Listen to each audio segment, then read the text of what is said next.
Então, o assunto surgiu por aí, né? O Ficou Fechado da gente conversar um pouco sobre essa ideia de ciência boa e ciência ruim, né? No que a gente pode confiar e que instrumentos a gente precisa ter para identificar se o que está chegando para a gente é uma informação de qualidade ou não é quando se trata de ciência, né? E aí, voltando um pouco nesse percurso, então, eu comecei a lecionar mais ou menos no mesmo período. Eu estava finalizando a faculdade em 2004, tinha 20 anos na época, e o fato de eu começar a lecionar me despertou uma vontade muito grande de me aprofundar na área de educação, né? E seguir aí na sala de aula como professor de biologia. Então, eu fui caminhando depois para um outro percurso na graduação, de fazer especialização em ciência e tecnologia, mas de focar o meu mestrado em ensino, né? No ensino de ciência e de matemática, né? Eu sou professor de biologia e o caminho foi por aí. Atualmente, eu atuo na Escola Verde, de Quero Verde. Lá eu sou professor, sou coordenador pedagógico, sou professor de biologia lá. Também trabalho na Secretaria de Educação de Santos, sou professor de ciências na Secretaria e atualmente atuo como formador de professores. E também faço parte da cooperativa de professores, a Cipó Educação, que atua assessorando aí escolas e fazendo um trabalho formativo com professores também. Então, essa foi a minha atuação seguindo para o ramo da educação, né? Mas por ser biólogo e por ser da área da ciência, estou o tempo todo me mantendo informado e agora, nesse momento, não há um biólogo que com certeza não recebeu uma notícia, um vídeo, algo para a gente, né, como se a gente tivesse que validar ou tivesse que opinar, né, porque, de fato, a quantidade de informações que a gente tem recebido tem sido muito grande. Tá? Então, para começar, eu queria fazer uma provocação, já que a gente está falando de ciência, não tem como a gente não falar desse tema sem falar de trabalho científico, de pesquisa científica, né? Então, eu queria colocar uma pergunta aqui para vocês, que eu não sei se alguém já parou para pensar sobre ela. Qual que é a chance de uma pessoa morrer se ela saltar de avião sem o paraquedas? Alguém tem uma sugestão aí? Não sei como é que está o chat aqui. Não consigo ver as duas coisas ao mesmo tempo. Então, só para vocês terem uma ideia, esse estudo foi um estudo feito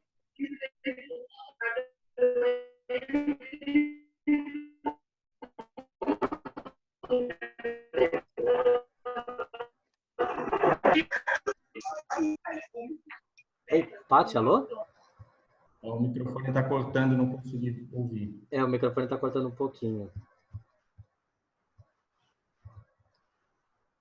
Mas se você vê alguma coisa significativa aí no bate-papo, me passa aqui a pergunta para a gente considerar um pouco a participação aí das pessoas. Tudo bem, claro. Ó, o pessoal está falando 100%, mais de 90%, depende da altura, depende. Está gerando grandes chances. Está circulando entre essas respostas.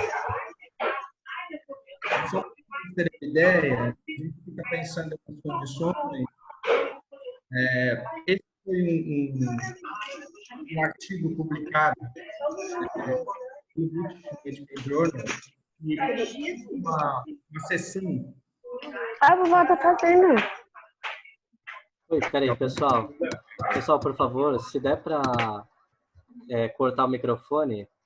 Isso, muito obrigado. Anualmente, no fim do ano, eles publicam um artigo curioso, um artigo que caiba uma discussão mais interessante, né? E esse artigo foi publicado. Então, ele buscou avaliar a chance que uma pessoa tinha de pular, de saltar de paraquedas e sofrer uma lesão ou vir a morrer caso ele estivesse sem paraquedas, tá? Só que tinha uma questão com essa pesquisa aqui. esse avião estava no chão. E todos os resultados dele, que inclusive foram criticados pela comunidade científica e tem uma metodologia, né, um procedimento lá todo de fazer esse experimento, um passo a passo que eles alegam ser impecável, né, deu 0% de chance, né, de alguém chegar a morrer saltando de paraquedas, né, saltando do avião, mas a única diferença, o único detalhe é que esse avião estava aí no chão, como vocês podem observar. É uma imagem, inclusive, do próprio artigo, essa aqui que estou mostrando para vocês. Então, o que tem de errado nesse experimento? Primeiramente, quase nada, né? É assim que ele é avaliado. Por quê? Porque ele seguiu métodos rigorosos, bastante rigorosos, para ser realizado. Então, o primeiro deles, que a gente vai falar um pouco desses critérios, é que a seleção dos participantes foi aleatória. Então, você tinha um grupo de pessoas que eram voluntárias e isso foi aleatório, essa escolha, por um sorteio, algo que é completamente sem um critério especial de escolha. Nem as pessoas que saltaram e nem os pesquisadores sabiam quem estava com a mochila com paraquedas ou sem paraquedas, né? Então, as mochilas eram iguais, tinham pessoas que estavam equipadas com paraquedas dentro da mochila e outro grupo que não tinha, né? E nem quem estava pulando e quem estava pesquisando sabia quem estava com essas mochilas, né? A gente também vai falar desse critério, que ele é um critério importante para a gente avaliar medicamento, por exemplo. E a análise estatística foi impecável, segundo todos os cientistas que criticaram, né? A comunidade científica que criticou esse artigo para que ele pudesse ser publicado. Só tem um detalhe, o avião estava parado no chão, como a gente viu, né? Então, o que a gente pode pensar sobre esse artigo? Apesar de todo o processo, todo o passo a passo dele seguir os critérios que são esperados, né? A ordem que é esperada para um artigo científico, ele não criava uma condição que era real, uma condição que, de fato, faz sentido ser investigada para a gente validar o resultado dele, né? Se a gente está falando de saltar de paraquedas, minimamente o avião tem que estar numa altura que seja necessária para paraquedas, né? Então, por que eu trouxe esse experimento para a gente começar pensando? Trouxe 3 perguntas que vão nos ajudar a seguir um pouco nesse assunto, tá? E aí, por favor, interrompam a hora que vocês quiserem. São 3 perguntas que devem estar na cabeça de muitos de vocês, né, das pessoas. Se há tantos cientistas trabalhando em uma solução para a Covid-19, né, então essa doença aí que nos afeta nesse momento, por que ainda a gente não tem uma resposta?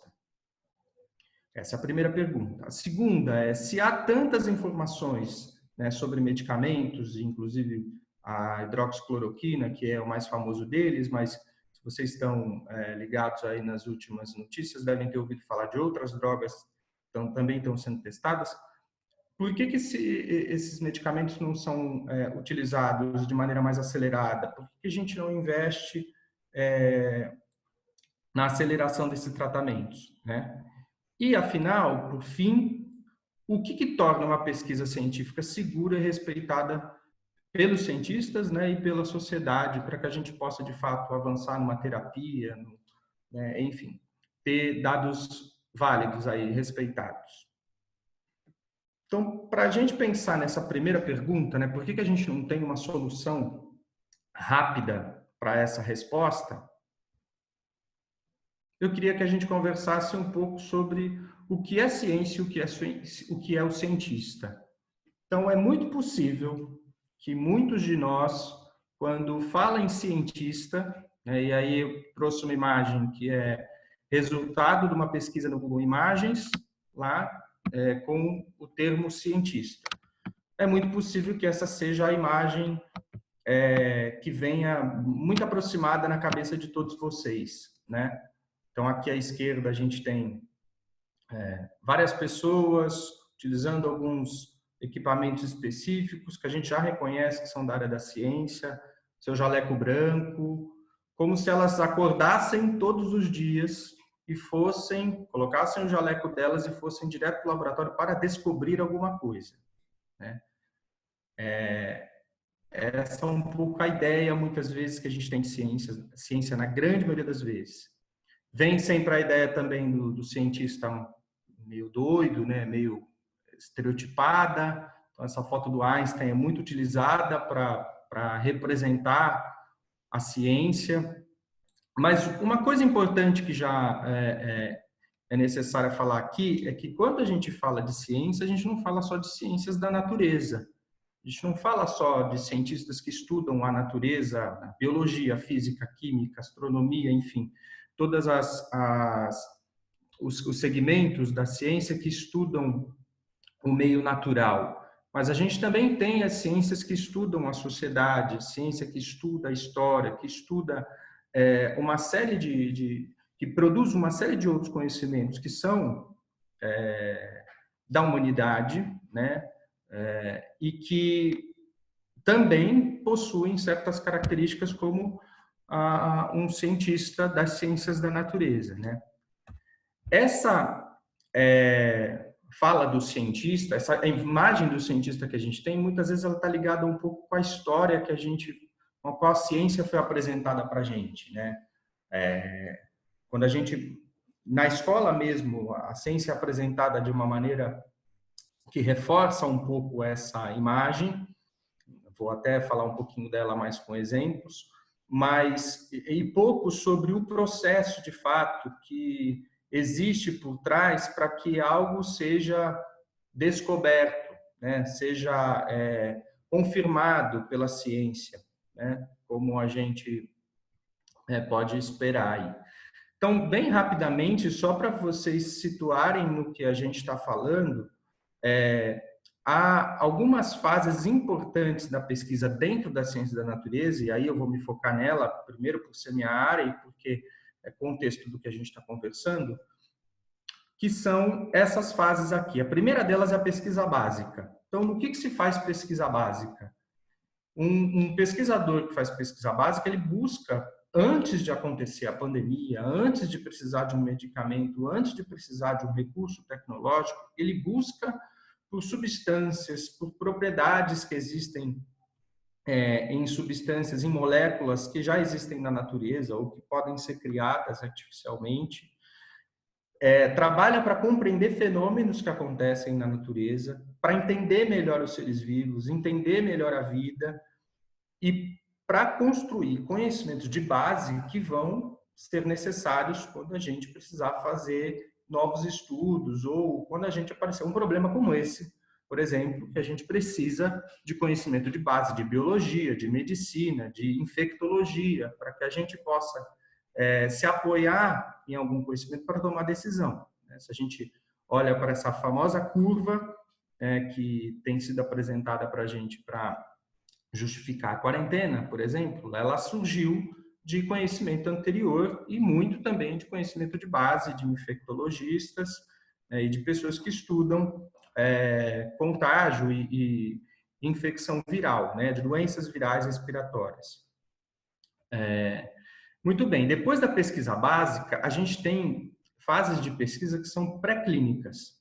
Pesquisa clínica é pesquisa com humano, pesquisa pré-clínica são anteriores a ela. Então, são pesquisas que são feitas no laboratório, mas ainda somente com células, ou só com os vírus, ou com alguns animais, né? Então, que já são modelos antes da gente chegar numa pesquisa com humanos, né? Então, pequenos mamíferos, roedores são muito utilizados por serem bons modelos próximos aos humanos, né? Quando a gente faz esses modelos em animais, a gente diz que são testes in vivo, e quando são em plaquinhas de laboratório, a gente chama de modelos in vitro. E para pesquisa clínica, que é a próxima fase, a gente já tem humanos. Então, é aí que a gente vai avaliar a eficácia, a segurança, e quanto mais rigorosas forem essas fases internas, né, da pesquisa clínica, porque cada fase dessa tem subfases, maior a confiabilidade desse medicamento, por exemplo, dessa vacina, tá? Depois da pesquisa clínica, a gente tem a fase de produção. e aí sim uma comercialização, por exemplo, se a gente estiver falando de um medicamento.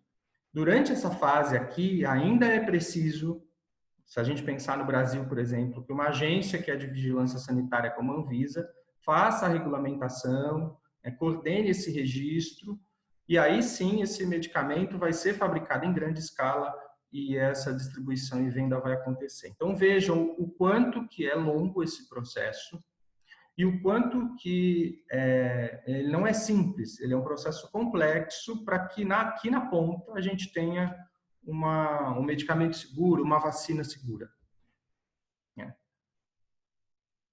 Tudo bem aí, Gabriel? Alguma pergunta? Quem quer fazer alguma pergunta até aqui? Acabou de aparecer uma pergunta do Carlos Henrique dos Santos. Quanto tempo para esse processo ser concluído com segurança? Então, não existe um tempo específico. Se a gente pensar agora nessa situação da pandemia, a gente tem o mundo inteiro aí atrás dessa vacina, por exemplo, né? Acho que a corrida pela vacina ela é muito importante porque ela nos tira dessa situação de morte, né? O tratamento, lógico, vai ser muito importante, mas a prevenção é que vai, de fato, mudar esse quadro aí que a gente tem de risco de contágio.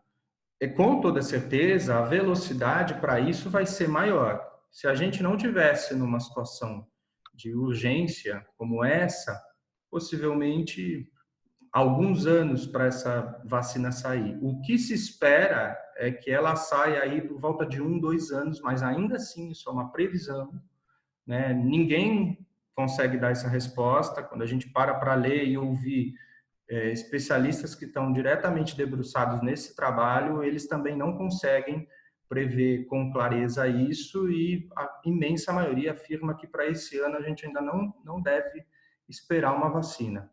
Então, isso é muito relativo, porque também depende do quanto de conhecimento que a gente tem de pesquisa básica daquela doença, de outras vacinas que são similares, de estudos sobre o vírus. Então, reforço o quanto que a pesquisa básica ela é muito importante para essa situação que a gente está vivendo agora, né? Fabrício, rapidinho, antes de você voltar, o Matheus tem uma pergunta. Matheus, abre o seu microfone aí, eu vou abrir para você, na verdade. Mas já abriu, esquece. E aí, gente? Eu queria perguntar mais para deixar gravado, porque eu acho que pode ser uma pergunta que alguém possa acabar tendo, que não está presente. Se um avanço tecnológico faria muita diferença no avanço do descobrimento da vacina.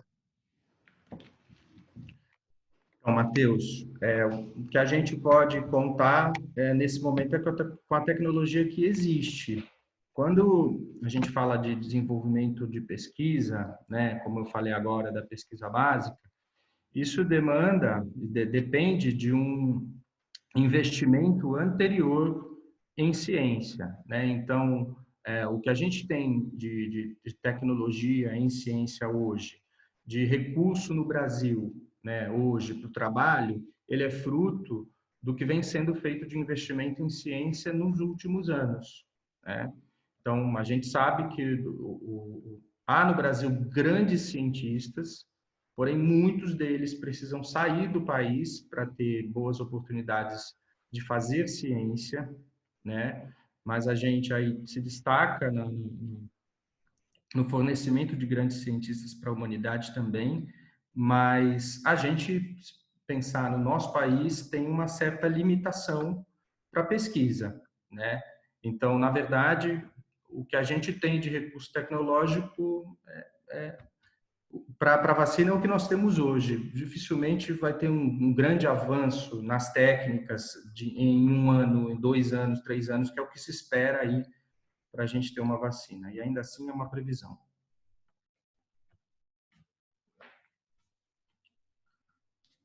Bom, vamos lá, vou seguir então. Acho que a primeira coisa, só para reforçar mais um pouco dessa ideia da ciência que a gente está falando, ciência não é produtora de verdade absoluta, que é algo que a gente também tende a construir de ideia em ciência. Só para vocês, alguns talvez já saibam, mas para quem não tem esse conhecimento, a gente tem informações, tem conhecimentos que já foram considerados científicos, né, e que hoje a gente sabe que são ideias que foram refutadas e que já tem uma explicação mais recente e que tem uma interpretação recente, né? Então, por exemplo, a Terra ela era tida como o centro do universo, né? A gente, quando vai estudar a história da genética e da reprodução, por um período, na antiguidade, se acreditava que o esperma era produzido no cérebro e que, inclusive, isso tinha relação com a herança da inteligência, né? A ciência já foi utilizada, e ainda é muitas vezes, para questões eugênicas. Então, os negros já foram tidos como genética de fortes e os brancos genética para serem inteligentes, características para serem inteligentes. Já foi interpretado que os odores transmitiam doenças. Então, vejam, são ideias que hoje a gente lê, que foram aceitas, foram um consenso por quem estudava ciência na época e por grande parcela aí da sociedade, e que está totalmente desatualizado, porque o conhecimento que a gente tem hoje nos faz olhar para esse outro conhecimento de uma forma diferente, né? E eles foram importantes de alguma maneira, porque eles fizeram parte de um processo para a gente chegar no conhecimento que a gente tem hoje, né? Então, os cientistas não descobrem coisas, eles oferecem uma explicação que muitas vezes é provisória, né? A gente vive pouco pensando no tempo que a história da humanidade tem, né? O que são aí 90, 80, 100 anos, né? Então, quando a gente olha para um século, 2 séculos atrás, o que a gente tinha de informação hoje pode ser muito diferente. Então, a própria ideia do descobrir, às vezes nos dá uma ideia do cientista de que ele é aquele cara que ele vai lá, tem uma resposta em algum lugar, ele simplesmente descobre aquilo e a resposta está ali, feita, prontinha, achei a resposta, né? E não é assim, as coisas vão se construindo, né? Os cientistas propõem respostas que podem ser criticadas, podem ser testadas novamente, outras informações podem ser adicionadas, isso às vezes demora anos, décadas, né? Vamos ver aí, vamos pensar na AIDS. A gente já tem mais de 30 anos de conhecimento mínimo aí sobre a AIDS, né, da origem da AIDS. A AIDS começou como uma doença estigmatizada aos homossexuais, né? Então, a orientação era um critério, né? E hoje a gente sabe que, por conhecer o conhecimento que a gente já tem sobre a AIDS, a gente já tem clareza de que o gênero não tem relação direta com a possibilidade de contágio ou não, e até hoje a gente não tem uma vacina para AIDS. Lógico, as diferenças, né, do coronavírus, que é um vírus respiratório, e tem outro mecanismo de ação, né? O AIDS é um retrovírus, é totalmente diferente, mas a gente ainda não tem, por mais que 30 anos tenham se passado, né? Então, fazer ciência não se resume a fazer experiência. E aí é só a gente pensar na pesquisa do paraquedas lá que a gente conversou, né? Então, por que a gente tem uma visão tão distante do cientista? É comum também que a gente tenha construído na escola e no que a gente vê de ciência, porque a gente vê os filmes de ficção científica, né? Muita coisa animada envolvendo essas questões científicas, muito ligadas à mágica, né? Então, a gente pensa no experimento como algo que mudou de cor. A gente pensa na atividade de laboratório como algo que só aquele professor de jaleco branco lá de ciência, super inteligente, professor de física, que consegue entender o que fenômeno foi aquele que aconteceu, por exemplo, né? Então, essa visão mágica, que muitas vezes é reforçada, inclusive dentro da própria escola, né, pelo próprio professor de ciências, por conta da formação dele também, reforça socialmente uma ideia de que a ciência traz respostas rápidas e prontas, porque foi assim que a gente aprendeu. A gente lia lá no livro, tinha uma resposta de como as coisas eram, pronto. Como é que agora a ciência não tem uma resposta para essa situação que nos assola, né, nos prende em casa e tem nos trazido tantos prejuízos econômicos?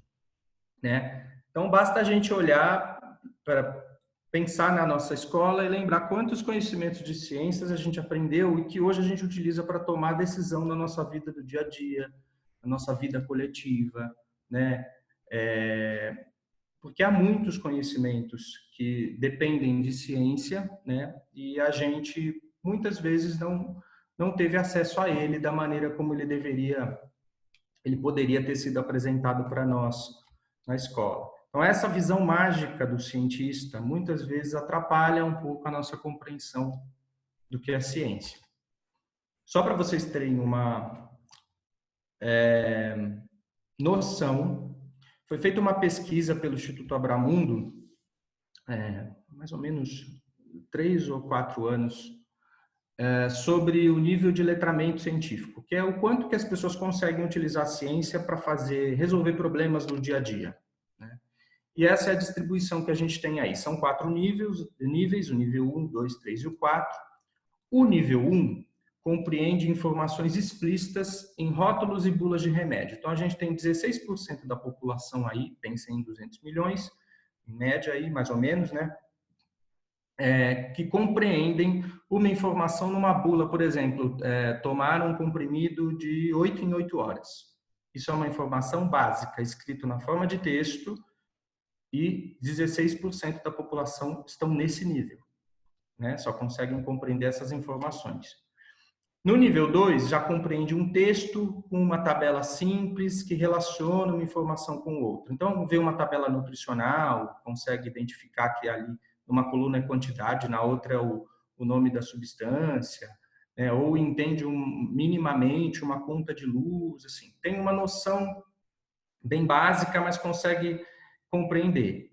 A gente tem aí 48% nesse nível. Nível 3, interpreta gráfico, índice ou esquemas para tomar decisão a partir desses dados. É esse grupo aqui, ó, de 31%.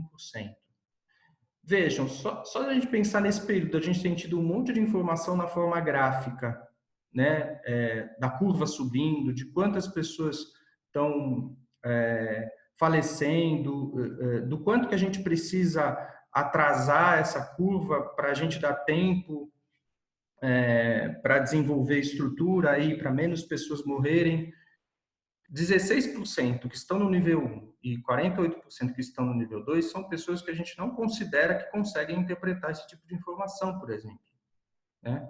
Isso aqui corresponde a quase 60%, né? De mais que 60% da população. Então, é grave se a gente for pensar que talvez muito da informação que está sendo oferecida também não chega na população, não porque ela não está chegando propriamente na tela ali do celular ou, né, sendo ouvida, mas porque ela não é interpretada da maneira como ela deveria.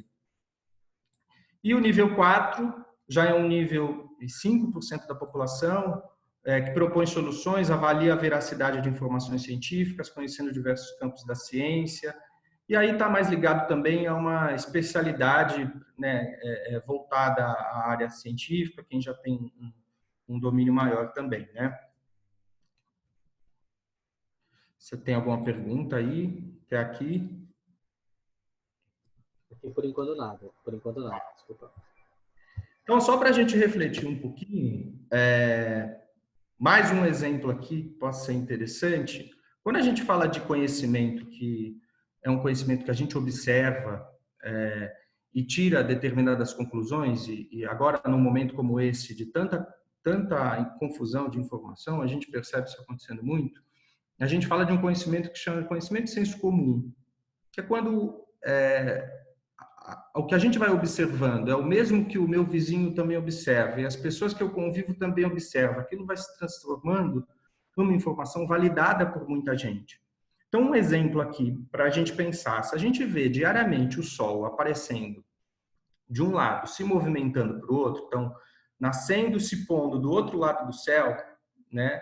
Como é que a gente aceita que quem está se movimentando é a Terra e não o Sol, né? Então, será que se a escola nunca tivesse, ou qualquer outro recurso, nunca tivesse apresentado para a gente um outro ponto de vista, a gente acreditaria que quem está se movimentando é a Terra e não o Sol, né? Então, essa é uma observação que a gente vê todos os dias da nossa vida. O Sol sai de um lugar e vai para o outro. Ele é muito intuitivo. E existem uma série de fenômenos que são intuitivos no dia a dia e que nos fazem acreditar outras coisas diferentes daquelas que a ciência explica. Isso se chama conhecimento empírico, que é um conhecimento dado pela observação. E aí a gente tem, por exemplo, os terraplanistas, né? A gente já devem ter visto aí, acessado vídeo de gente tentando provar que a Terra é plana com uma imagem do horizonte com uma régua, né? Então, se você olha para o horizonte, você vê o horizonte plano, né? Olhando para a linha, olhando para o mar. Então, vejam, usando somente uma observação que é empírica, né? E desqualificando todo o conhecimento maior. A negação do aquecimento do planeta. Então, se isso não está me afetando, se eu não estou vendo nada do que tem sido dito por aí, isso não está chegando em mim, isso é mentira, né? Então, é grande a chance da gente negar. E aí, como é que as pessoas podem compreender a realidade para além daquilo que parte da experiência delas, do que elas vivem e do que elas observam? Então, a gente está vivendo, por exemplo, um outro fenômeno agora, que é de um grupo crescente de pessoas pedindo o afrouxamento da quarentena, baseado na observação de que não está morrendo tanta gente assim, né? Não estou querendo discutir aqui se é para afrouxar, se não é para afrouxar. Eu acho que é maior do que essa discussão nesse momento, mas a gente está refém de um resultado positivo validado pela ciência, inclusive. Então, um exemplo bem interessante para isso é a gente pensar no movimento anti-vacina. Antes da gente chegar nesse momento da pandemia, a gente tem ainda, né, um movimento crescente de pessoas que são contrárias à vacinação, né? Um artigo europeu ficou famoso por relacionar isso ao autismo. Esse artigo foi desqualificado, inclusive o grupo que foi publicado, porque ele tinha erros grotescos, mas é muito comum na história perceber situações cíclicas de momentos onde quem viveu uma pandemia, por exemplo, viveu uma situação de alto risco de contaminação, por exemplo, vai ter um comportamento depois que isso passa muito diferente de que gerações que estão muito à frente. A vacina já vinha nos dando uma sensação de segurança muito grande. A gente não via casos de sarampo há um certo tempo. E, de repente, a gente começou a ter um surto dessa doença, que é uma doença facilmente coibida com a vacinação, né? Então, essa situação garantida por uma atitude validada pela ciência nos deixa confortável para ver, não tem nada acontecendo, isso é exagero, não há necessidade dessa conduta, né? Então,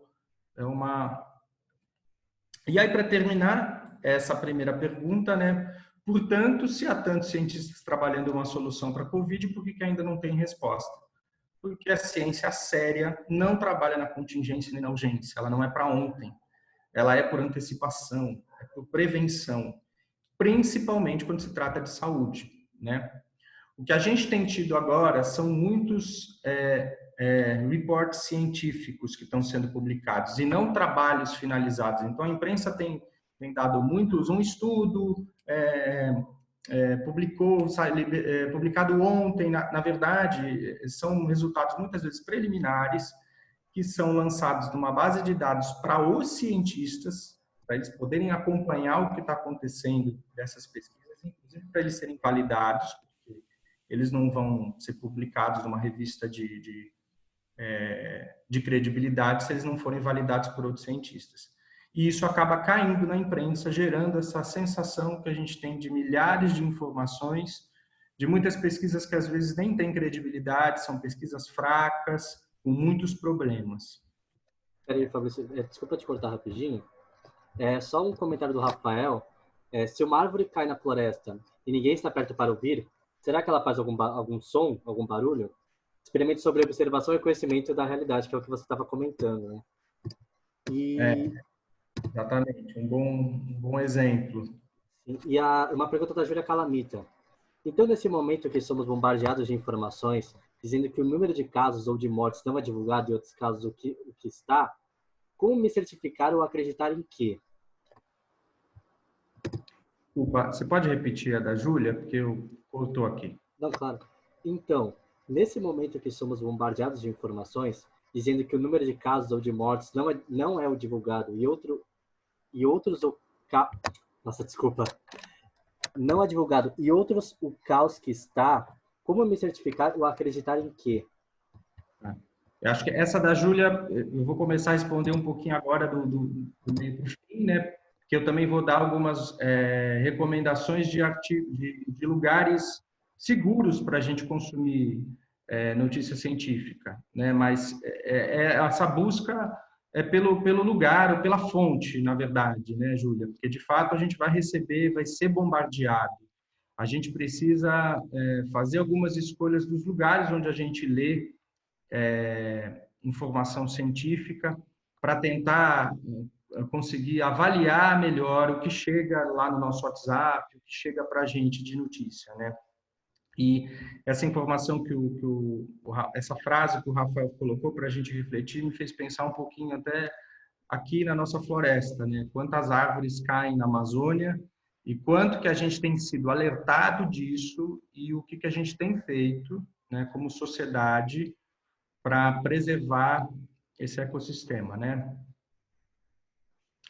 Bom, indo para a questão 2, já encaminhando aí para dar mais respostas sobre essa questão das informações e dos medicamentos, se há informações sobre eles, como a hidroxicloroquina, que foi a mais famosa, por que a gente não acelera esse uso? Então, esse foi o primeiro artigo publicado mais recentemente, tá? Depois que surgiu a Covid-19, sobre o uso de hidroxicloroquina e associação de azitromicina no tratamento de pacientes com Covid.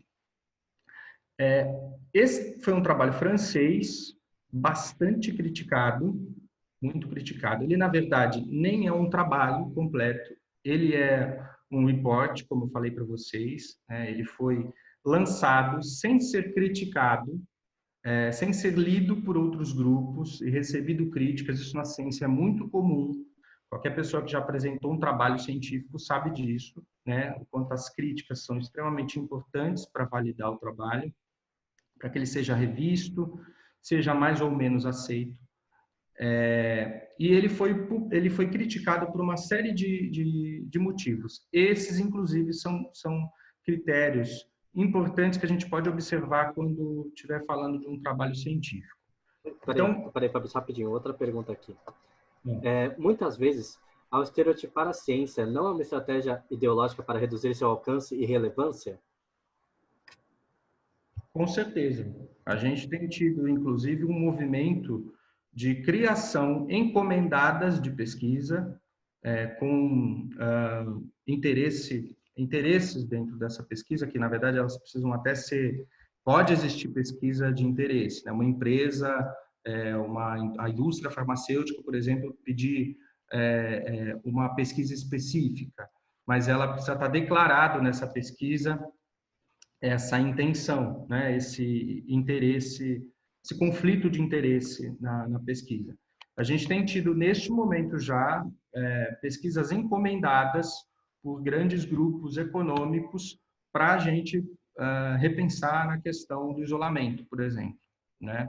Utilizando modelos matemáticos que rapidamente já foram muito criticados aí nas últimas semanas pelos grupos de cientistas que a gente tem de referência estudando pelo mundo todo essa doença, né?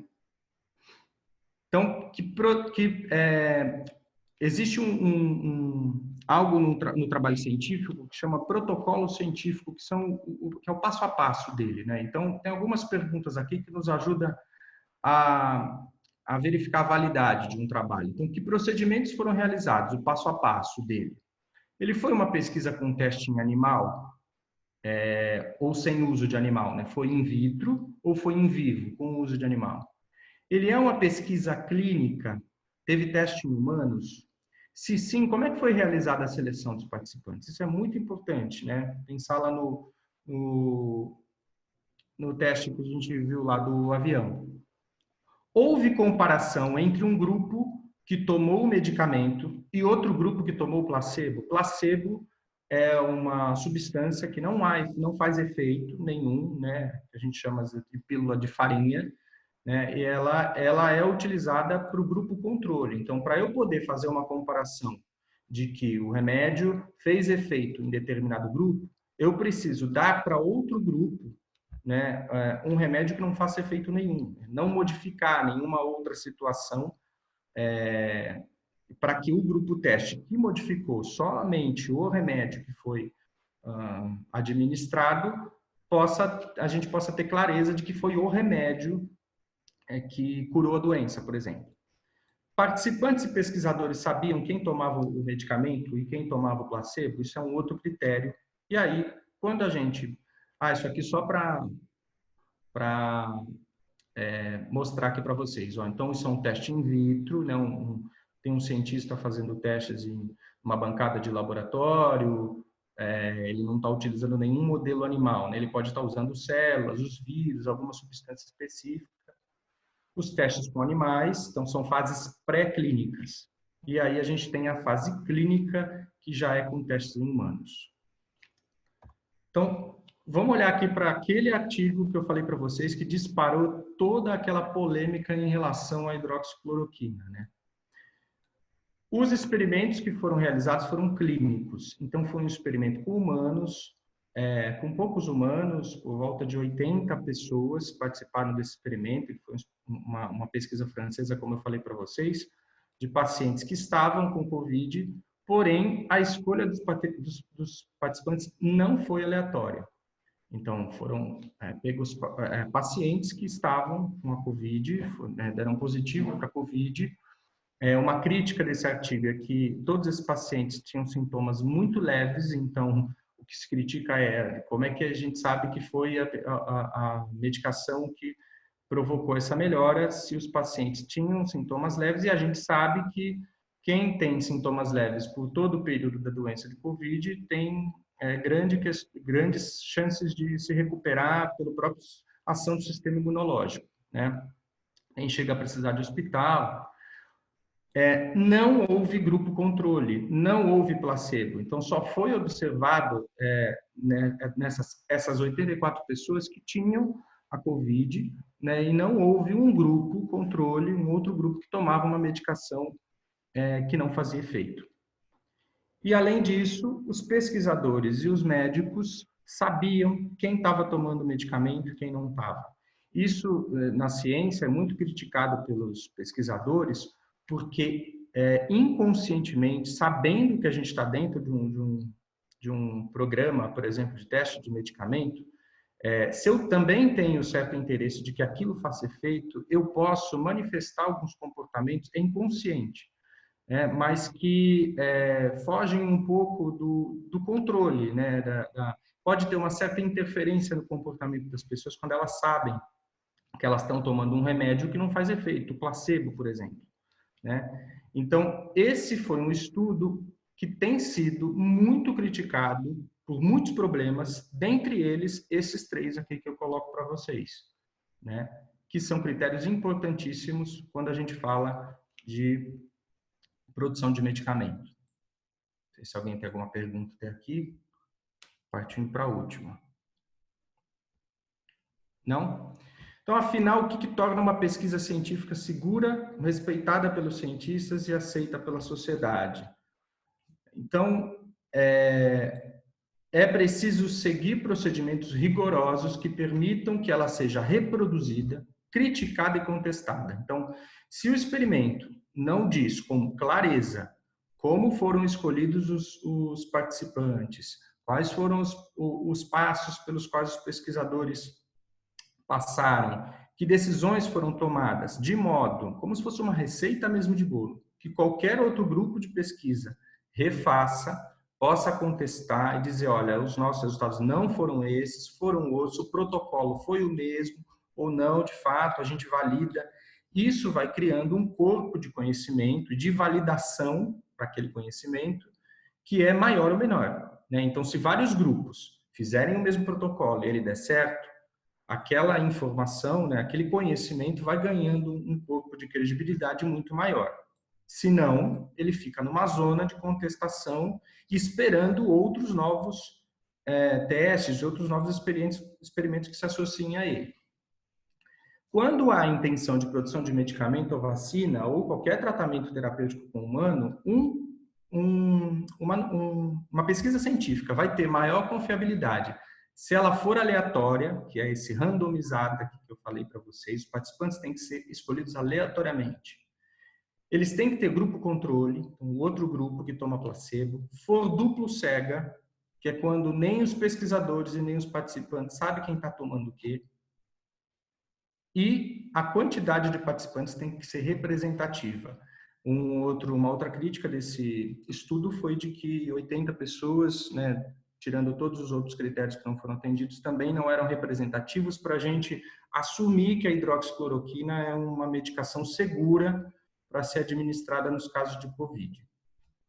E aí, para fazer uma comparação, eu trouxe de novo o estudo sobre o paraquedas, que é um estudo que não nos presta para muita coisa, mas do ponto de vista metodológico e da segurança, da credibilidade, ele é imensamente melhor do que o estudo que foi proposto para defender o uso da hidroxicloroquina. Então, a escolha dos participantes foi aleatória e randomizada? No estudo sobre a cloroquina, o francês não, o estudo do paraquedas sim. Houve grupo controle? O grupo de do estudo de hidroxicloroquina não, o estudo do paraquedas sim. Então, existia aquele outro grupo que não tinha o paraquedas. E, inclusive, era duplo cego, porque eles não sabiam quem estava com a mochila equipada e quem não estava. O que também não aconteceu para se avaliar o uso da hidroxicloroquina nesses pacientes da França. Então, foi por isso que ele foi muito criticado, né? Agora, na semana passada, no dia 7 de maio, saiu um estudo maior e estatisticamente mais validado, vem sendo mais validado pelos cientistas, apesar de também ser um resultado preliminar, né? Ele só foi mais importante do que o outro, além dele, por enquanto, não ter sofrido grandes críticas em relação à análise. Ele é o maior estudo clínico em relação ao outro. Foram mais de 1.300 pessoas, 1.400, alguma coisa assim. Então, o número já foi muito mais significativo. Ainda assim, ele não foi randomizado e não é duplo cego. Mas os resultados preliminares com esse monte de gente não apontam perspectivas promissoras para esse medicamento. E por que ele é inconclusivo? Isso muitas vezes na ciência acontece e isso é uma resposta.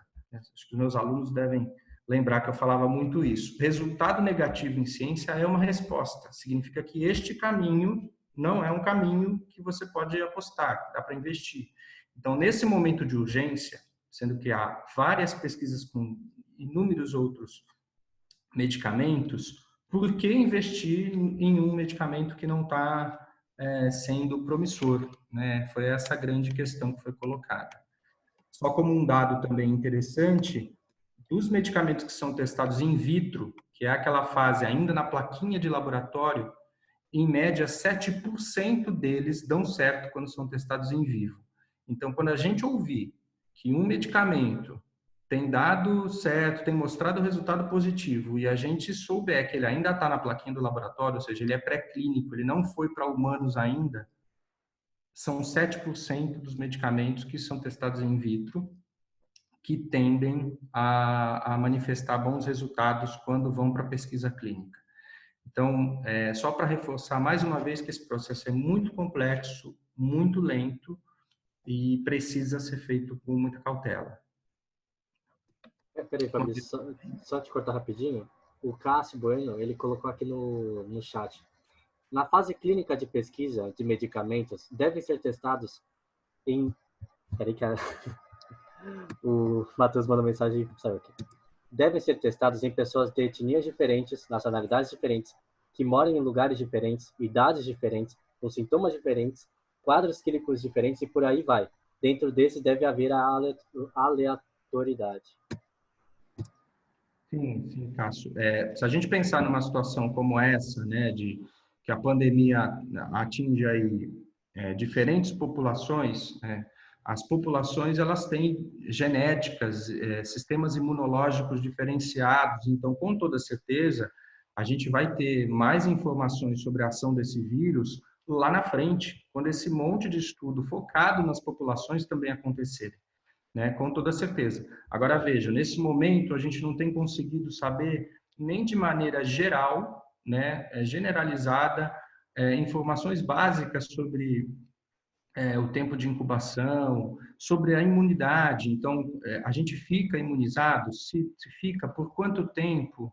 Né? Então, olha como tem conhecimentos anteriores ainda, né, que só vão se aprofundar nesse nível, né, lá para frente. Mas, com toda certeza, eles são muito importantes porque são eles depois que podem ditar lá na frente políticas públicas de prevenção para essas populações, né, e até para possíveis quarentenas que a gente possa ter que enfrentar ainda lá na frente, dessa ou de outra doença.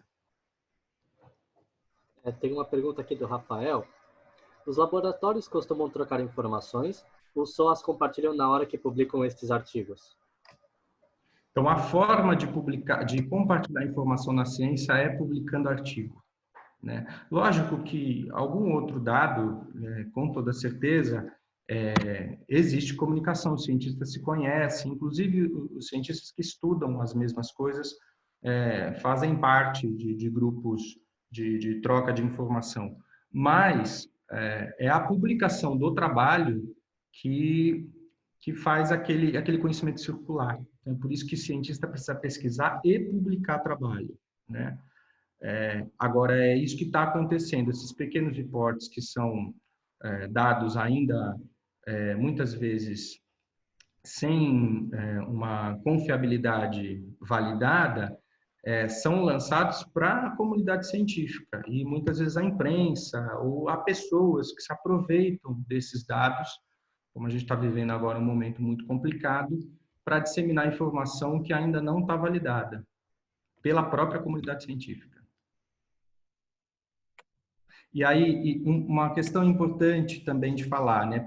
Isso é uma das coisas que nos atrapalha muito de entender ciência, porque os termos utilizados nesses trabalhos, eles são internos, é para eles falarem entre os pares. E a gente tem um problema muito grande de divulgação científica, né? Que é a gente falar numa linguagem que as pessoas consigam entender, né? Do que a gente está falando. Eu fiz um esforço descomunal hoje, espero que esteja sendo claro, né?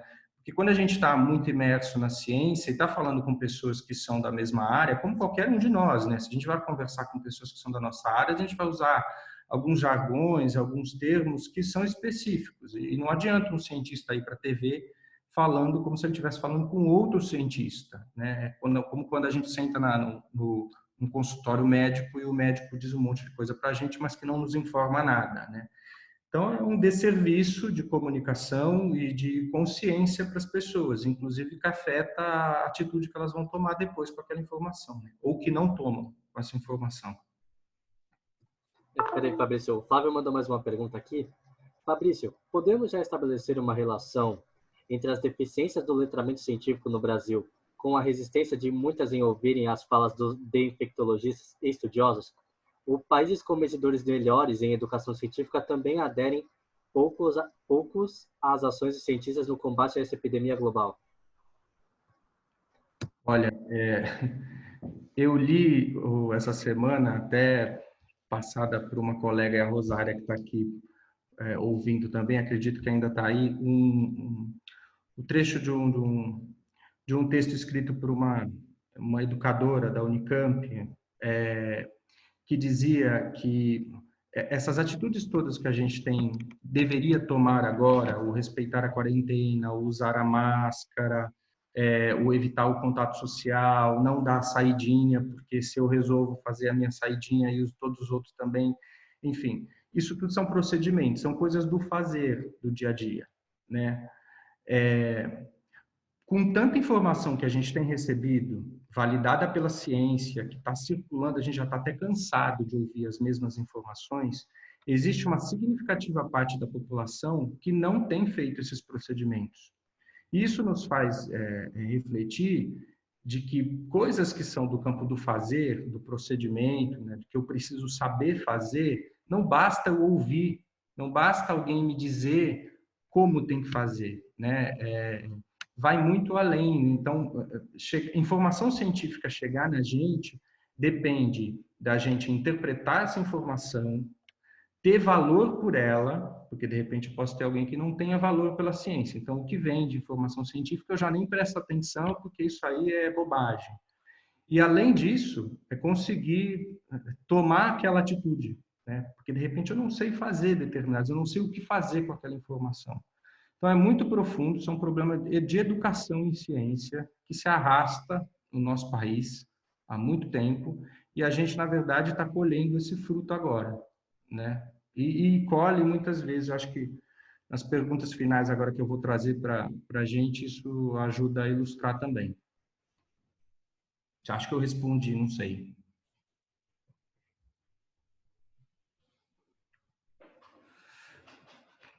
Só uma última informação sobre medicação e essa questão dos testes, antes da gente finalizar. Eu não sei se todos já ouviram falar aqui da talidomida. Talidomida foi um medicamento aí que surgiu nos anos 50 e um medicamento vendido aí, utilizado por uma série de pessoas meio que indiscriminadamente, e foi um medicamento que não passou por todos os critérios de validação, e a gente teve aí mais de 10 mil, se eu não me engano, 10, não me lembro se era 10 mil, 10 mil crianças no mundo que nasceram com problemas congênitos, né? Então tiveram problemas no desenvolvimento fetal durante a gestação. Então, olha como é perigoso a gente acelerar a produção de uma vacina, de um medicamento, justificando isso por questões econômicas, por exemplo, que a gente precisa sair desse cenário. Lá na frente, isso pode ter um prejuízo que é ainda maior, né, o de fertilidade, enfim, que a gente muitas vezes não consegue prever com essa clareza, acelerando os processos, né? Bom, para terminar... Peraí, Fabrício. Desculpa, é que eu não liguei rápido o suficiente. Uma pergunta do Cássio. Fabrício, você acha que essa pandemia pode contribuir para a população enxergar a importância do papel da ciência? Olha, como professor eu sou esperançoso. Assim, eu acho que a gente vai aprender alguma coisa com isso, principalmente em relação a esses procedimentos, a esses fazeres do contágio, do que a gente deve ou não fazer para se prevenir. Qual é o grande problema? Depois que a situação vem e nos traz o conforto de novo, por exemplo, a vacina, a gente vai esquecendo desses procedimentos, né? A nossa geração vai aprender. Que mecanismos a gente vai deixar para que as próximas gerações se utilizem desse conhecimento, né, dessa experiência que a gente teve agora com essa pandemia, para que eles não vivam novamente uma situação como essa, né? Quantas pandemias a gente já teve na história? Tudo bem que o cenário de prevenção, de circulação das pessoas no planeta, de conhecimento científico eram outros, mas o quanto que a gente tem usado de conhecimento daquela época, né, para agora, né, também para não cometer os mesmos erros. Tenho ouvido por aí algumas pessoas dizendo que o vírus é chinês, né? Então, assim, foi aquilo que eu falei, a AIDS era o vírus dos homossexuais. Então, essa é uma visão extremamente xenofóbica e que a gente precisa tomar muito cuidado, porque ela vira um estigma que mais atrapalha, ela não contribui com a disseminação de informação para minimizar a doença e cria mais preconceito em volta dela, né, em torno dela. Então, para além da pandemia, que outros avisos a ciência vem nos dando? Essas questões de pandemia, gente, né? O coronavírus surgiu na China, as hipóteses mais fortes que a gente tem são essas. Provavelmente, pelo convívio ali de animais silvestres com humanos, ainda não tem clareza absoluta disso, mas pelo estudo do vírus a gente consegue chegar próximo aí dessa origem. E isso já se vem sendo avisado, esse comércio ilegal de animais silvestres, esse convívio de humanos muito próximos de animais, com uma carga genética completamente diferente, onde circulam vírus diferentes e que faz com que esses vírus se encontrem no nosso corpo, se recombinem e passem a nos infectar, já é comum que vários vírus da gripe recombinam assim. Né? Então, que outros avisos a ciência também vem dando para que a gente, numa situação como essa de urgência, não queira a solução do dia para o outro, né? Então, que é confiar na previsibilidade da ciência. Então, a ciência está dizendo que é assim que a gente tem que ficar para que menos pessoas morram, né? Então, que outras questões aí? Então, trouxe mais algumas perguntas aqui só para deixar para a gente pensar, finalizar pensando nisso. Peraí, Fabrício, antes de você começar as perguntas, mais uma pergunta. Fabrício, a pergunta do Rodrigo Trinca Paulino. Fabrício, ao longo da história, pode-se observar que normalmente, depois de um período de grandes dificuldades, tendemos a ter um grande avanço. Você acha que esta pandemia trouxe ou trará alguns avanços para a humanidade nos dias atuais? Eu li algumas falas de pessoas que eu acho que têm uma condição técnica, né, e são especialistas muito mais capacitadas do que eu, que dizem que a gente vai viver um momento pós-guerra, né, que são um momento de reconstrução, de muita dificuldade financeira, né, muitos prejuízos financeiros, mas que talvez seja um momento de rever alguns valores e de repensar muitas ações que a gente tem tido entre a gente, com o planeta. E aí vem aquela questão, né, do quanto que isso vai se alongar para além da nossa geração, né, porque isso tende, de fato, né, a ser depois, ficar numa zona de conforto e a gente perde esse impacto. Então, voltando aqui às perguntas, que prejuízos à vida podem ser evitados agora se a gente tomar medidas contra o aquecimento do planeta? Que a hora que ele chegar na gente, os prejuízos à vida e, né, a economia vierem, e aí, será que vai dar tempo da gente tomar a medida rápida? O que pode acontecer se houver uma redução drástica dos insetos polinizadores, como as abelhas? Então, isso também já vem sido pontuado, né? Interferência nos ecossistemas, o uso indiscriminado de agrotóxicos. A gente teve uma liberação radical do uso de agrotóxicos aqui no Brasil. Isso vem acontecendo no mundo também, para aumentar a produção de alimento, que é um outro problema. Mas o que vai acontecer se a gente diminuir drasticamente esses insetos que, historicamente, né, desde sempre, contribuíram importantemente nos ecossistemas? Que riscos existem às nossas crianças e adolescentes em razão do aumento nas taxas de depressão e suicídio, por exemplo? Podemos esperar por outras pandemias se não eliminarmos de vez o tráfico de animais silvestres e o convívio inadequado de outros seres vivos com humanos? A gente vai querer entrar numa situação dessa de novo, de pandemia? Essa doença é uma doença altamente contagiosa, mas ela não é tão letal, né? A gente tem aí uma sobrevida de 80% sem ir ainda ao hospital, né? Enfim, o problema é que o vírus ele contagia muito rapidamente. Mas se fosse uma doença letal, né, muito mais letal, que estivesse dizimando aí sem controle boa parte da população, né? E ainda assim tem muita gente morrendo.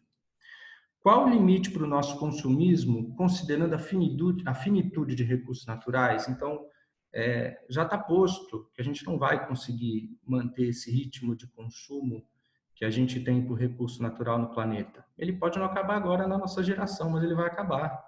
Nesse modelo, ele vai acabar de consumo que a gente tem. E aí, o que a gente faz? A gente vai esperar acontecer para brigar com a ciência depois? E o que faremos quando chegar a escassez de água potável e alimentos? Já há lugares onde, né, a gente sabe que isso não está à vontade, Mas a gente tem previsões aí de escassez de água potável e de alimento, porque a gente tem aí muita boca para pouco terreno que pode ser plantado, né? Mais feito plantio de alimentos aí para alimentar todas essas pessoas.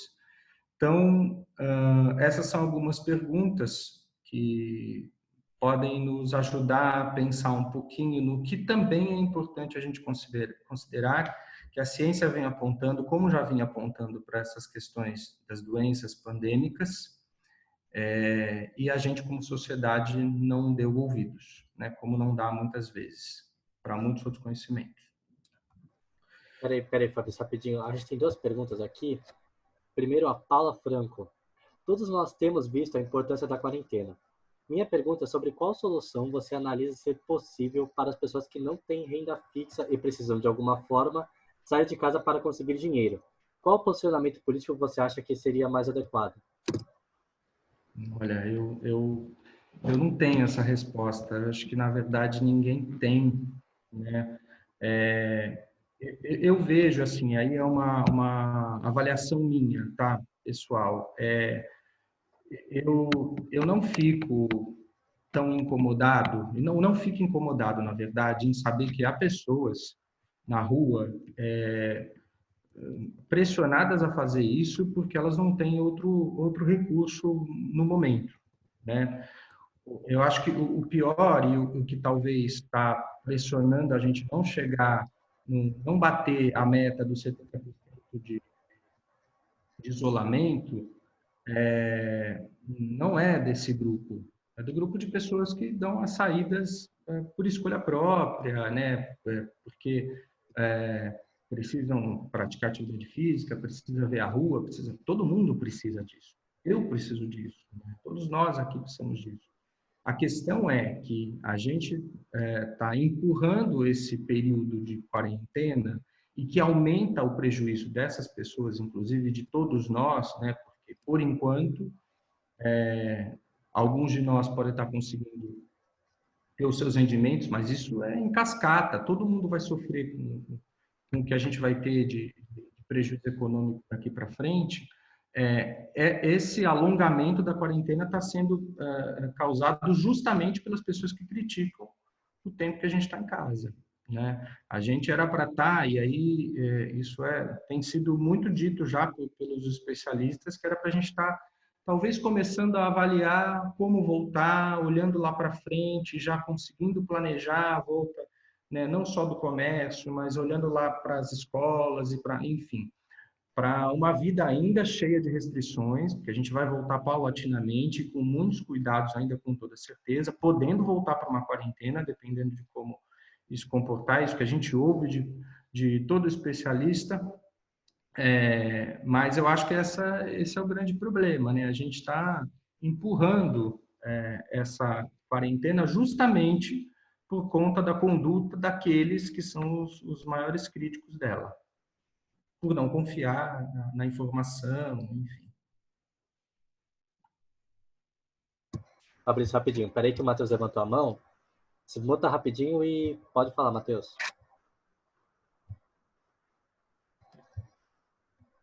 Alô, Matheus, tá me escutando?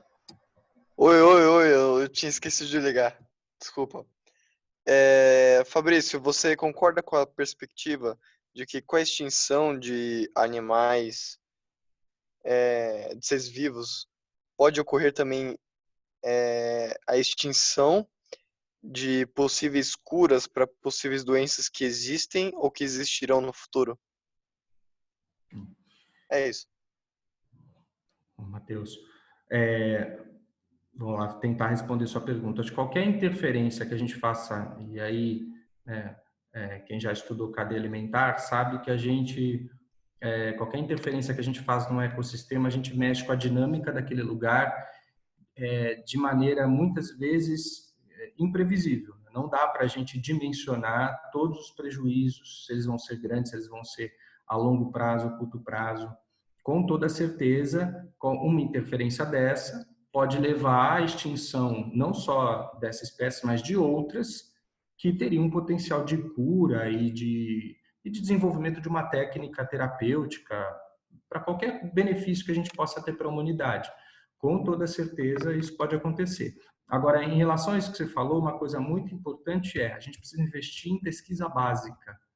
É na pesquisa básica que a gente descobre as espécies que a gente tem, o potencial que elas possuem, que substâncias elas produzem e que podem ser utilizadas como uma droga, um medicamento, né, uma droga específica comercializada, ou como, enfim. Esse investimento na pesquisa básica, que é pouco valorizado, inclusive aqui no nosso país, né, se vê muitas vezes que é uma pesquisa sem valor, porque ela, quando você vê, parece que ela não tem um objetivo naquele momento, né? É ela que vai encontrar recursos, né, conhecer melhor a natureza para que a gente possa, numa situação como essa, se apoiar nesses conhecimentos.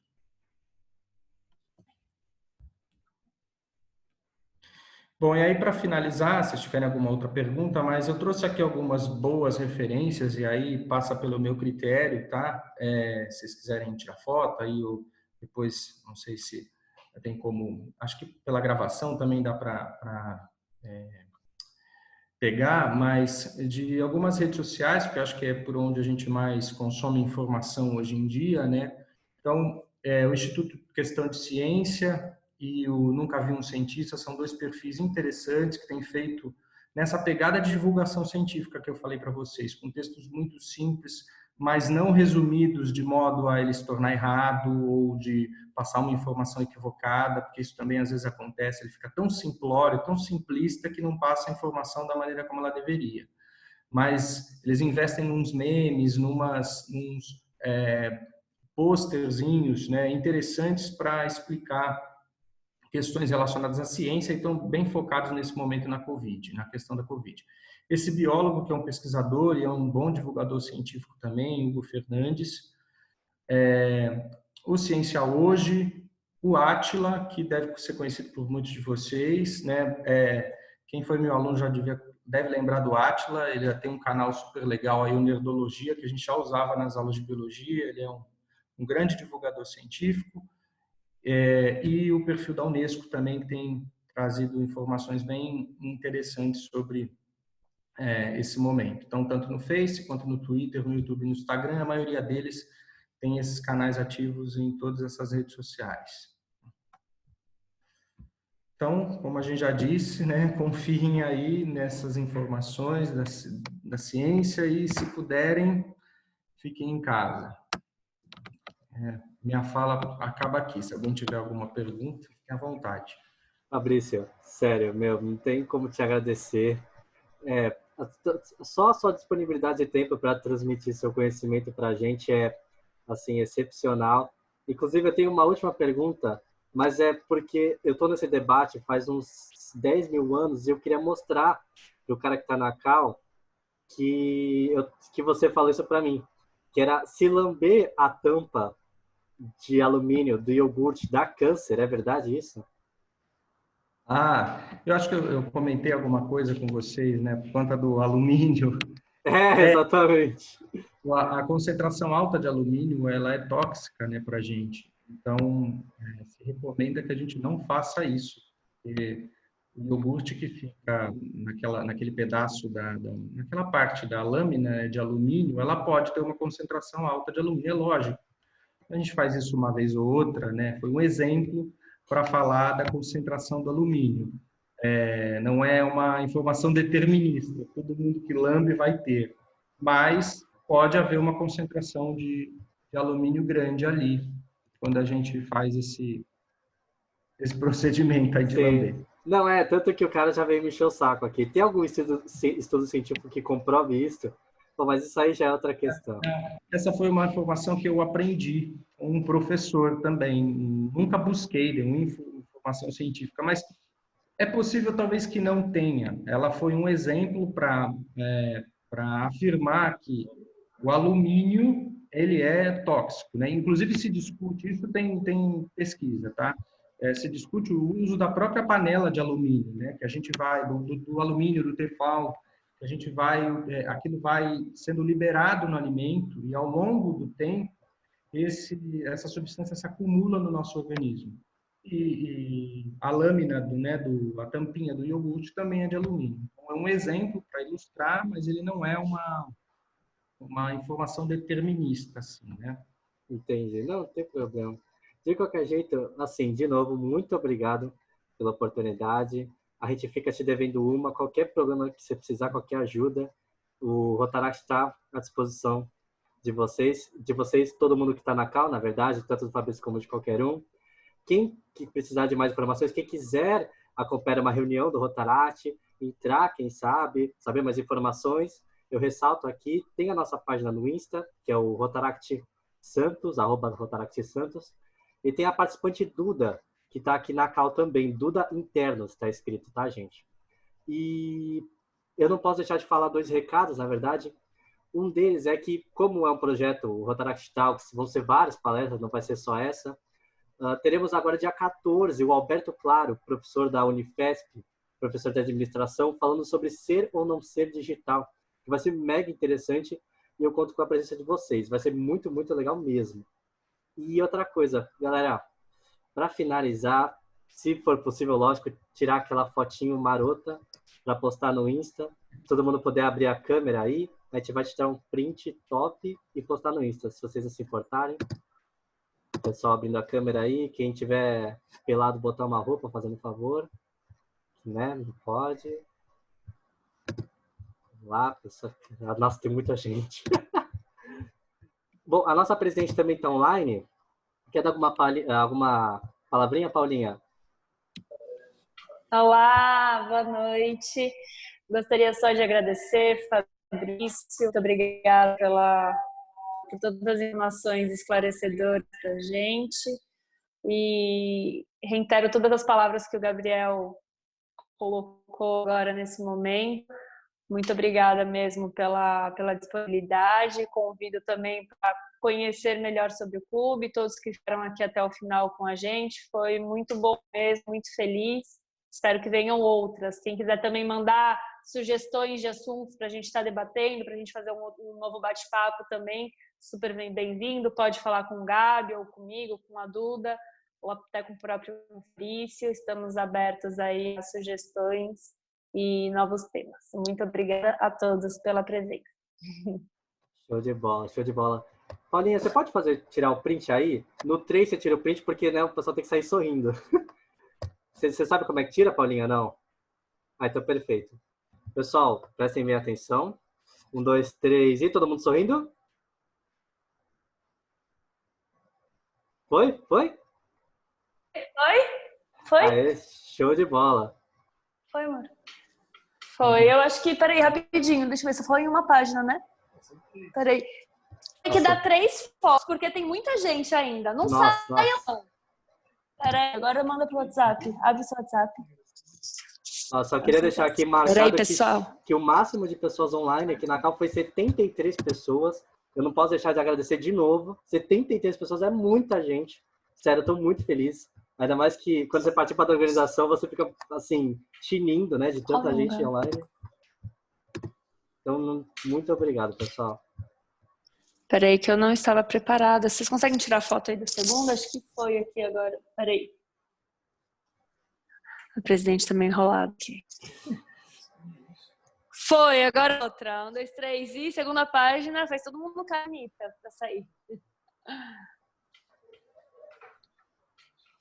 Foi. Ainda não, peraí. Peraí que amanhã a gente tira. Já sei, peraí.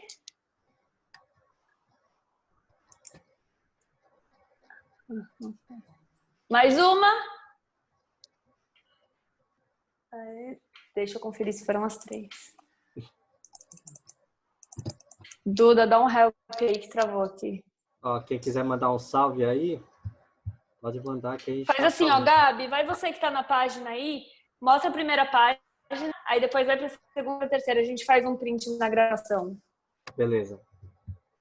Tá bom? Então vai, faz pose bonita todo mundo que o Gabi vai passar 3 vezes as páginas aí, depois a gente te recomenda a gravação. Show de bola. Vai passando, Gabi. Primeira página, atenção. Segunda página. Nossa, muita gente. Aí sim. Terceira página. Aê, Show, agora sim. Show de bola. Obrigada. Pessoal, muito obrigado. Agora eu vou liberar e vai virar festa isso aqui. Quem falar, pode falar. Se quiser aí, manda bala. Queria só agradecer Obrigado! o convite. Espero que vocês tenham muito sucesso aí nas próximas. Acho que essas situações das lives é um movimento legal para a gente não parar de estudar e se conectar de outra forma, né? Já que socialmente a gente não está podendo, fisicamente a gente não está podendo se encontrar, né? Então, parabéns pela iniciativa aí também. E obrigado. Isso, obrigado. Perfeito, gente. Muito obrigado, viu? Valeu aí, conteúdo de alta qualidade. Valeu! Valeu! Tchau, Valeu aí, Gabriel. Valeu aí, Fabrício. Valeu, Gabriel. Valeu. Falou. Hoje tem jogo, não sai não. Jogo de quê? Hoje vai ter um Call of Duty maroto. Tá. Vou ver essa galera aqui que eu não vi todo mundo. Voa que o pessoal tá saindo aí. Olha, JP, olha isso. Clarinha, Júlia, Cássio. Eu tava fazendo isso agora, olhando o pessoal. Nossa, que saudade de vocês. Paula, Ana tá aqui, os caras da morte. Eu quase chorei de saudade, Fabrício. Oi? Quase chorei de saudade das suas aulas. Caraca! Tem uns caras. Rodrigo. Falei as aulas do Fabrício. Oh, saudades. Gente, saudade de vocês.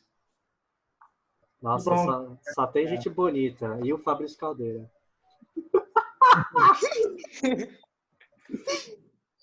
Rafa também abriu a câmera aí agora. Já tá com cara de filósofo. Tem mais algum professor aqui? Eu tô vendo a Paula e o Fabrício só. A Rosária. Rosária tá aqui? Tava, não sei se ela ainda tá. Rosária. A Paty estava também, aquela acabou saindo. Rafael Morgado, professor, tá aí. Tu, Cássio, tá. O Morgado, verdade. O Morgado é professor, agora ele tá aí. O Morgado é professor. Nossa, o Matheus, seu cabelo tá enorme. Que legal, tá muito bonito. Gente, vocês são os piores, que saudade de vocês. Hoje eu vou O Morgado é professor. Não, quando eu organizei essa palestra, eu não vou O Morgado sempre deu aula, vai falar que não. Eu fiquei muito feliz. Oi aí, Tá velho. com esse meme aqui do Fabrício, obrigado pela apresentação. Cássio, eu mesmo. Muito bom te ouvir. Muita saudade. Ai, gente, sério, Hoje tá muito feliz. faltando Muito gente feliz. na câmera aí. Pô, tem uma galera, meu. Quando eu tava organizando essa palestra, quando eu contatei o Fabrício e tal, e a minha ideia de montar a palestra, eu falei, meu, sério, eu vou ficar tão feliz se vier os alunos da minha sala, da sala do segundo, da minha irmã, da coordenação. E quando eu fui mandando os e-mails, eu fui vendo o pessoal. Quando eu vi a Paula, eu falei, nossa, a gente chegou na Paula.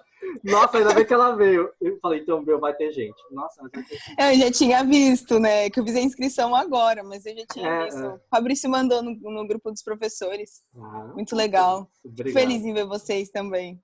Eu também, sério. Muito obrigado, pessoal. Bom, pessoal, eu tenho Mano, aula. tem gente faltando aí. Um beijo, gente. Um beijo. Eu vou reiniciar. Tchau, Não tchau. nada, vai jogar de certeza, mano. Acabou de falar que tinha um Call of Duty. Hoje tem, dormir, pô. pô, 2 da manhã. Eu vou encerrar a reunião como um todo, porque essa conta não é minha, essa conta é do Rotary. E eu não posso deixar muito tempo, que eles querem usar, e aí, enfim, melhor não. Então, pessoal, aquele beijo no peito. Muito, muito feliz em ver vocês. Aquele carinho, assim, do fundo do coração. Um beijo, viu? Um abração. Tchau, gente. Tchau. Até mais. Falou.